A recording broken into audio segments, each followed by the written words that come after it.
A Cobra Kai theory reveals where Kreese fits into the Sekai Taikai plot, and how he can avoid going back to prison in Season 6. With Terry Silver's downfall looking imminent, Cobra Kai seemed to have an easy way of bringing Kreese back into the main narrative. It's for that reason that it was so surprising that Kreese's Season 5 story ended with the villain meticulously planning, and successfully pulling off, a prison break. Had Kreese stayed put, there's a good chance he would have been exonerated and free to do as he pleases in Cobra Kai Season 6. But Kreese, unaware that Silver's crimes were about to be exposed, escaped from prison and subsequently put a target on his back. His decision naturally raised several questions about how his story will work going forward. After all, it's hard to imagine Kreese becoming ingrained in the narrative if he's on the run all season. For now, he's in no position to lead a dojo. However, one theory accounts for how Kreese avoids this problem and makes a major impact on the final chapter. Cobra Kai Season 5 already hinted at Kreese's next team-up.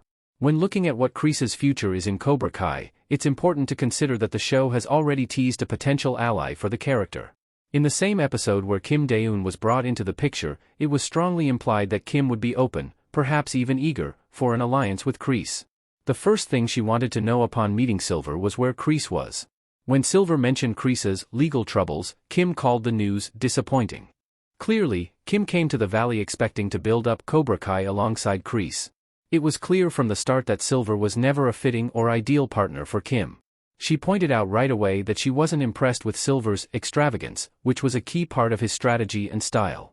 First and foremost, Silver was a businessman, which heavily influenced his handling of the dojo. Whereas Kim, by her own admission, isn't interested in money. She was motivated by honor and a desire to give recognition to her grandfather's teachings. These goals align her more closely with Kreese, who is less business-oriented than Silver and more focused on the warrior side of things, like Kim.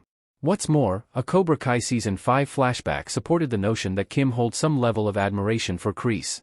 A young Kreese was seen winking at Kim when she was a child during an Episode 7 scene. The inclusion of this scene is interesting, considering that the present-day versions of Kreese and Kim share no screen time in Season 5. It could be that the point of this, and Kim's earlier exchange with Silver, was to foreshadow a team-up with Kreese in Cobra Kai Season 6. Why Kim Daeun is likely to be very important to Cobra Kai Season 6. Kim's fondness for Kreese and possible interest in joining forces with him are particularly significant when taking into consideration what her own role will likely be in Cobra Kai Season 6. C.S. Lee has been cast as Kim Sun-young, which all but confirms that Kim Daeun will be a big part of the next arc.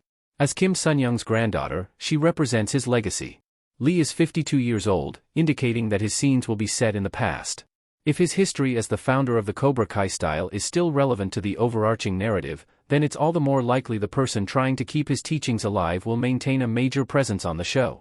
In fact, the flashbacks that include him may even be Kim's. Kreese and Kim can co-lead Cobra Kai, in another country. John Kreese and Snake in LaRusso Motors in Cobra Kai Season 3. The direction Cobra Kai is taking with the Sekai Taikai lays the groundwork for the show to go international with its setting. Rather than staying in the valley, Cobra Kai is expected to head to Japan by the end of the season since that's where the Sekai Taikai is held. South Korea could be visited as well, given that this is where Kim was originally based. For that reason, Kim may spend much of Season 6 in either or both of these locations while she prepares her students for the Sekai Taikai.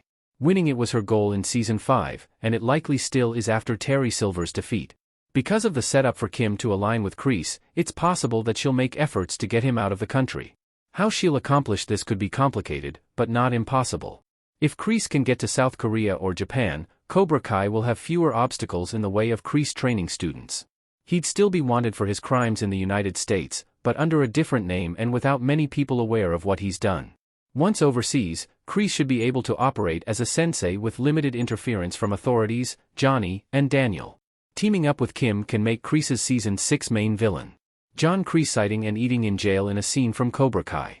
If Kim has students of her own in South Korea or acquires some during a time skip, she can work together with Kreese to get them properly trained.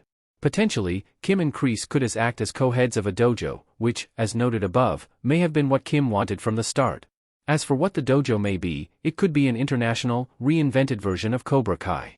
That would be a sensible move for Kim, especially since the Sekai Taikai executives already granted Cobra Kai a spot in the tournament. Unless his cheating in the exhibition match is found out as well, Silver's arrest shouldn't affect Kim's ability to participate in the Sekai Taikai. Kim could use it as a ticket for both her and Kreese to oversee a group of students in the Sekai Taikai. If Kreese is indeed in charge of preparing teenagers for the fights to come in Cobra Kai Season 6, the series will have a way to elevate Kreese back to the role of its main villain. With Kreese's ruthless tactics and skills, he does have an opportunity to turn his next students into real tournament contenders if given enough time.